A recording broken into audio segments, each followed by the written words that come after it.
Bonjour et bienvenue à Milan. Nous sommes à Host. C'est une conférence, une exhibition qui se passe tous les 2 ans à Milan. Et c'est la plus grande exhibition à l'échelle mondiale dans le monde du café. Je m'appelle Kamal, je suis directeur du groupe Eversys, directeur commercial. Et aujourd'hui, je voulais seulement vous parler un petit peu du monde du café, de l'évolution du monde du café après le Covid et surtout du type de machines qui, d'après moi, vont commencer à dominer le narratif à l'échelle mondiale. Qu'est-ce que nous avons appris de Covid? La première leçon que nous avons appris du Covid, c'est que dans le monde du café, il y a une partie artistique, mais que la partie commerciale est surtout importante. Que si une société ne fait pas de bénéfices, il est très difficile de survivre. Et donc, dans ce monde-là, les choses qui sont importantes, c'est le revenu. Le revenu est basé sur la productivité, la constance du produit ainsi que la qualité. Et dans ce monde-là, les gens commencent à réimaginer ce narratif, cette histoire. On sort de la pandémie, à quoi ressemble ce nouveau normal? Moi, ce que j'appelle la normale, parce que je ne pense pas qu'on va revenir à ce qu'il y avait avant. Je pense qu'on va plutôt vers le futur. Et dans ce futur, il y a toujours un petit peu d'incertitude, mais ce que je voudrais vous dire aujourd'hui, c'est que d'après moi, dans le monde du café, le futur est très très puissant. Et je pense qu'on va pouvoir faire de belles choses dans ce futur. Traditionnellement, dans ce monde du café, il y avait 2 mondes. Il y avait le monde traditionnel qui était basé surtout sur la partie esthétique, ce qu'on appelle l'authenticité du café. Et il y avait le monde automatique qui était plutôt basé sur la facilité de servir un produit. Mais dans ce monde-là, la qualité était toujours secondaire par rapport à l'aspect fonctionnel du produit. Dans ce nouveau narratif, dans ce nouveau monde, je pense que les choses vont changer, les choses vont évoluer. Et Eversys se trouve vraiment au front de cette nouvelle vague. Donc ce que nous faisons à Eversys, nous avons analysé ce que les gens appréciaient, nous avons découplé cette authenticité et ce que nous avons découvert, c'est que cette authenticité n'était pas toujours basée sur le goût du produit, mais sur l'aspect esthétique, l'engagement émotionnel avec les marques. Et donc ce que nous avons fait au niveau d'Eversys, c'est d'introduire une esthétique différente, une esthétique qui nous rapproche beaucoup plus du monde traditionnel et qui se marie au goût dans la tasse. À Eversys, nous commençons toujours au goût dans la tasse, le café, le lait, l'interface avec le client. Et maintenant, nous sommes en train de développer une marque qu'on appelle super traditionnelle. Et dans ce monde super traditionnel, l'aspect traditionnel est clair. Et l'aspect super, c'est de rajouter cette partie automatique, c'est de rajouter cette couche électronique qui nous aide à devenir beaucoup plus productifs, beaucoup plus constants et donc qui nous donne cette capacité de faire beaucoup plus de bénéfices. L'une des marques, l'une des machines que nous avons, une gamme que nous avons, c'est la Cameo. La Cameo, c'est la plus petite machine que nous faisons. Et comme vous voyez, on ne voit pas les grains de café. C'est une machine beaucoup plus compacte. Mais cette machine peut produire jusqu'à 175 expresso par heure. On peut aussi faire 175 cappuccinos par heure, qui dépend de la taille de la tasse. Et nous avons vraiment une fonctionnalité absolue. Nous savons que nous vivons dans un monde où nous avons besoin de plus qu'un lait. Donc ici, nous avons cette capacité de faire du lait à la main et cette machine vous donne exactement les mêmes fonctions qu'une machine traditionnelle. Donc au point de vue opérationnel, nous avons cette capacité d'avoir 2 types de café. On peut aussi avoir 2 types de lait et on peut avoir plus de lait en utilisant la buse vapeur. De notre côté, sur la partie esthétique, nous pouvons vraiment créer ce que vous voulez. On peut choisir les couleurs, on peut choisir les matériaux, on peut choisir les textures, on peut même personnaliser cette machine par rapport à votre marque et vraiment vous donner un avantage où la machine devient une extension de votre marque. Dans le monde du marché aujourd'hui, dans le monde du café, avoir cette capacité de se différencier par rapport à la compétition devient quelque chose de très très important, devient quelque chose de primordial. D'avoir cette capacité aussi de développer une constance dans la tasse est très très importante. Dans le monde traditionnel, les gens se rendent compte qu'entre deux baristas, le produit n'est pas toujours le même. Avec une machine, cette différence est éliminée. Nous produisons une expérience dans la tasse qui est constante. Ça ne dépend pas d'une personne et nous pouvons faire ça n'importe où dans le monde. En plus de ça, nous avons cet aspect où les machines sont connectées à l'Internet. Et ça vous donne cette capacité de gérer votre business à distance. Vous pouvez intervenir à distance, vous pouvez analyser toutes les données, les paramètres de vos machines, mais aussi vous pouvez prendre connaissance de toutes les parties critiques, les KPIs de vos machines. Pour moi, dans ce nouveau narratif, lorsque nous allons de l'avant, d'avoir un produit, d'avoir une machine qui vous aide à vous différencier par rapport à votre compétition, d'avoir une machine qui vous donne une capacité d'avoir une énorme productivité sur pas beaucoup d'espace. Si vous aviez une machine traditionnelle qui ressemblait à ça, vous devriez utiliser 2 fois plus d'espace. 2 fois plus d'espace, 50% de productivité et une constance, une consistance dans la tasse qui n'est pas la même. Avec Eversys, avec les machines que nous avons développées, il n'y a aucun compromis. La qualité dans la tasse reste constante, la taille de la machine est contenue, très très compacte, la connectivité avec le monde extérieur est solide et en même temps, nous avons rajouté cette couche de design, cette couche qui nous donne cette capacité d'utiliser la machine comme une extension de votre marque et d'étendre votre message à travers votre business. D'après moi, dans ce nouveau narratif, lorsqu'on va de l'avant, ça va être quelque chose de très très important. Ça vous donne cette capacité de vous différencier par rapport à votre compétition. Ça vous donne cette capacité d'opérer un business qui a été simplifié, pas en éliminant, mais en remplaçant et en rajoutant à l'élément humain un atout qui les aide à faire leur travail de façon beaucoup plus productive et beaucoup plus consistante et qui leur donne le temps d'engager avec le client. Et d'après moi, dans ce monde où nous avons été séparés de nos amis et de nos familles pendant 18 mois, cette capacité de pouvoir avoir une conversation avec des gens, de renouveler cet aspect humain, d'après moi, c'est ça qui est la partie authentique de l'expérience du café. Donc ici, nous sommes à Milan et ce qui me fait plaisir, c'est de voir le nombre de personnes qui sont venues à Milan. Le monde sort de sa coquille, le monde veut s'engager avec d'autres personnes, le monde veut repartir de l'avant et de reprendre cette vie que nous avons mis en pause pendant presque 2 ans. Nous avons une gamme de machines assez étendue. La différence entre les gammes est à partir de la productivité. Donc nous avons des machines que nous appelons l'Enigma. Enigma, par rapport à Cameo, nous donne beaucoup plus de productivité.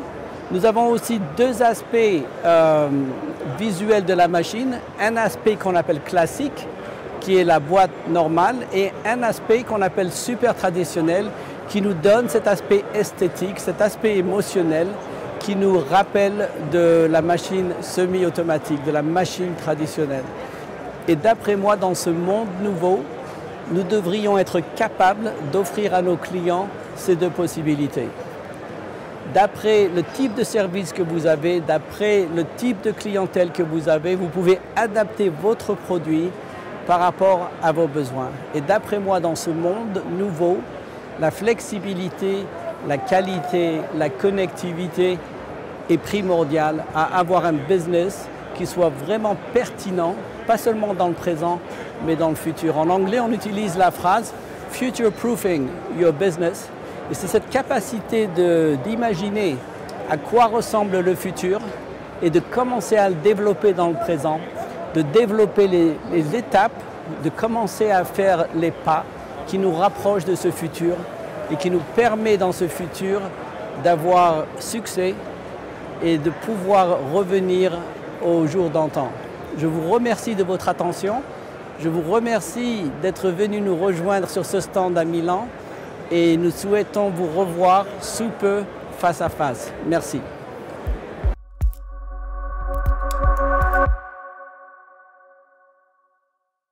Bonjour de Milan, bonjour au monde français. Nous sommes la société Eversys et aujourd'hui ce que je voulais faire c'est de vous présenter à notre designer Alexandre Rossier et je lui demande de se présenter, de nous parler un petit peu de sa philosophie de design dans ce monde du café. Alexandre. Bonjour Kamal, bienvenue à Milan, très jolie ville. J'ai une expérience comme designer dans le domaine de l'automobile et de la moto de compétition. Le but du designer n'est pas simplement de faire quelque chose qui soit joli, qui soit esthétique, qui soit plaisant, mais qui s'adapte au produit sur lequel il doit travailler. L'approche qu'on a, ce n'est pas une approche de style, c'est vraiment une approche de design. On part de l'intérieur de la machine, de ses fonctionnalités jusqu'à l'extérieur. Exactement de la même manière qu'on ferait une moto de course, une voiture de course. Ok. Dans le monde du café, Alexandre, tu as dessiné cette nouvelle machine, tu as conçu cette machine qu'on appelle l'Enigma. Et quelle était l'idée derrière ce que tu as fait, surtout avec ce nouveau concept de super traditionnel? Le risque avec les machines super traditionnelles est d'avoir une machine qui est un petit peu trop architecturale, un petit peu trop cubique, un petit peu trop carrée. Le but, c'était d'injecter un petit peu de mojo, comme dirait Austin Powers. Mojo. D'avoir un petit peu de mojo dans la machine, sans bien sûr changer les caractéristiques de base de la machine au point de vue de l'ingénierie, au point de vue de la qualité du café. Le but, c'était aussi non seulement de travailler sur l'esthétique de la machine, où nous avions des limitations, vu que c'est une évolution de notre modèle Enigma classique, mais de travailler aussi sur les matériaux, d'avoir des matériaux de très haute qualité, qui se rapprochent un petit peu de ce qu'on trouve dans le monde de l'horlogerie. On travaille exclusivement avec du métal. Le métal est très important. C'est un matériau qui dure très très longtemps. L'idée, c'était d'avoir des matériaux avec des couleurs natives qui ne requièrent pas d'avoir des traitements peinture ou des traitements intérieurs. Et on a travaillé sur de l'aluminium brossé sur les côtés, anodisé avec une couleur assez sombre. Et comme couleur d'accent, ce qui va justifier l'appellation de super traditional, c'est d'avoir les cadres des écrans qui prennent une couleur cuivrée. On retrouve ces cuivrés aussi sur l'arrière de la machine, qu'on ne verra pas ici, mais ça ajoute un petit élément traditionnel qui nous reste dans le monde du café et qui nous fait le lien avec la grande histoire des machines professionnelles. Je vais vous raconter l'histoire de Super Traditional. J'ai un client en Hollande qui m'avait posé la question de créer une machine exactement comme la nôtre, mais avec un habillage qui ressemblait beaucoup plus à une machine traditionnelle. Et je me rappelais, je me disais dans ma tête, comment je vais pouvoir poser la question à Alexandre, lui demander de faire quelque chose, alors qu'on venait juste de créer quelque chose dont on était tellement fiers, de rajouter un élément d'authenticité dans le design. Et j'étais dans la campagne anglaise, juste au nord de Londres, marchais mon chien, j'ai téléphoné à Alexandre, j'ai dit Alexandre, c'était un vendredi, je me rappelle, et je lui ai dit Alexandre, est-ce que tu peux créer quelque chose qui est un petit peu plus traditionnel? Et 3 jours après, le lundi, j'avais quelque chose devant moi et je me suis dit c'est trop beau pour le faire que pour un seul client, nous devons utiliser ce design et utiliser ça dans tous les aspects de nos machines. Et c'est là qu'est né le concept de Super Traditional, où on a l'aspect traditionnel de l'esthétique qui nous ramène cette authenticité et qui donne un parallèle à la qualité dans la tasse. Et ce que je voulais demander à Alexandre, c'est de parler un petit peu de cette customization où nous travaillons directement avec des clients et nous les aidons à transformer nos machines, comme une extension de leur marque. Le design, au contraire de l'art, a besoin de contraintes. Si on n'a pas de contraintes, on fait de l'art, on a des choses qui sont vraiment un petit peu gratuites. Ce programme de customisation se rapproche de ce que nous trouvons dans le monde de nouveau, de l'automobile, de la moto, qui nous permet, comme vient de le dire Kamal, de nous rapprocher des vœux des clients. L'avantage, comme je le disais il y a quelques minutes, c'est que, ayant des machines en métal, on peut vraiment travailler les machines au niveau de la customisation comme on le ferait sur une voiture, sur une moto. On est en Italie, donc c'est le pays de certaines marques qui font des voitures et des motos rouges, oui, ou d'autres. On peut vraiment les personnaliser. Et l'avantage, comme je le dis, vu qu'on est en métal, on peut travailler avec des carrossiers, avec des artistes carrossiers, des artistes peintres, qui nous permet aussi de customiser de manière très très simple nos machines. De nouveau, grâce à l'avantage de travailler avec des matériaux exclusivement métalliques. Ok, aussi je voulais qu'on se rapproche un petit peu de la machine et je voulais vous démontrer un aspect de cette machine qui vous donne la capacité de montrer une vidéo.